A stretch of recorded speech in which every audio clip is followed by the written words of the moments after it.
So, Nintendo finally gave us some more information on the Switch 2, and I am underwhelmed tremendously. So, from the trailers that they gave us, my first impression is that this is essentially the 3DS to new 3DS thing all over again. And I have another prediction that I'll share in just a bit that I really hope doesn't come true.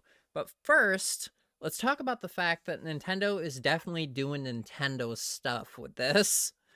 They have the microphone back again. They have the camera back again. I don't know that we needed the low quality voice and video chat feature again, but I guess we'll see on that. Next, it seems like a lot of the stuff they have on offer so far, anyway, from what they revealed in the Nintendo Direct, there's not a lot that's actually taking advantage of those new things as far as first party offerings or actual games using them in a way that isn't just kind of tacked on. But adding to that, the mouse functionality is a really, really cool idea that I feel like could give the Switch 2 a little bit of a leg up with things like Minecraft, first person shooters, things of that nature.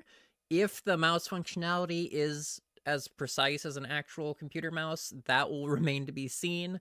That aside, none of the games they showed off, with the exception of like one or two, really have any real mouse functionality, or developers aren't taking advantage of that, at least not yet. I'm still holding my breath that Nintendo or some third parties will come in and find a good use for that. But again, it seems like Nintendo doing Nintendo stuff. Plus, there's the price point, which is very hard to swallow for what feels like a new 3DS to a 3DS kind of deal. The fact that the console itself is $450, with the bundle with Mario Kart being $500 for what seems like some minor upgrades and some interesting tech updates, doesn't really feel worth it yet. With everything they showed off, I was expecting a much stronger showing. For them to come out swinging with Switch 2 exclusives that are going to make you want it, I didn't really get that. We got Mario Kart, which looks amazing and seems like it's going to be incredibly fun to play, and Donkey Kong Bonanza, which may be the game that finally gets me into the Donkey Kong games.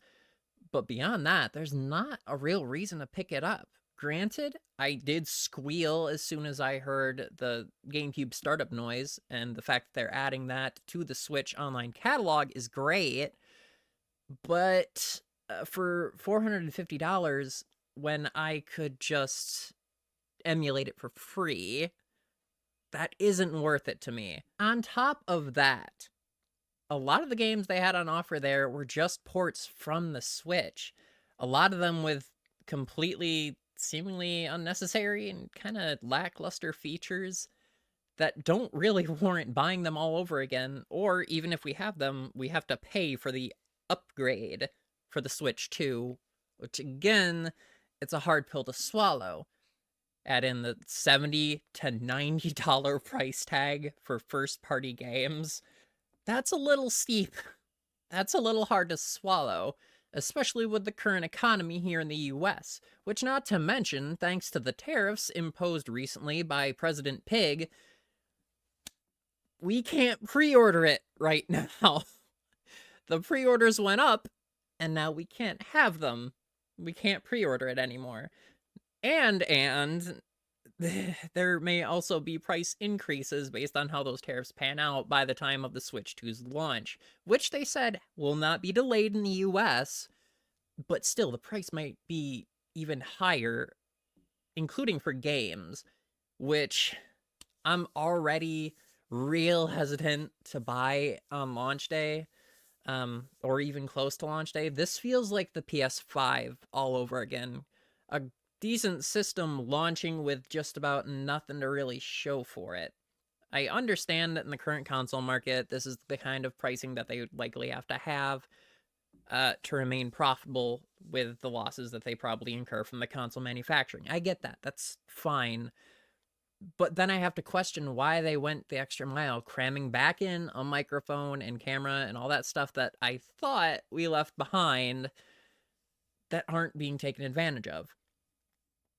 And so my biggest prediction that I mentioned earlier is that, and I really hope this is wrong. I really hope I'm wrong on this.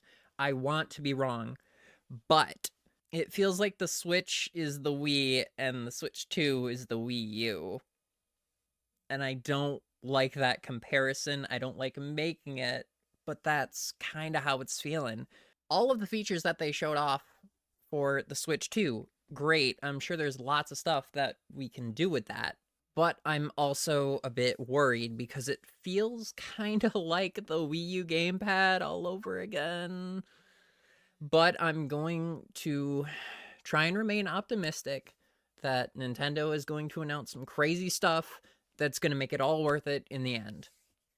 At least that's what the Nintendo fan in me is held hostage to believe. But yeah, those are my thoughts so far on the Switch 2 and my predictions. And I know it's very grim to say that my prediction is that it's going to pan out like the Wii U did following the Wii, but it feels kind of the same.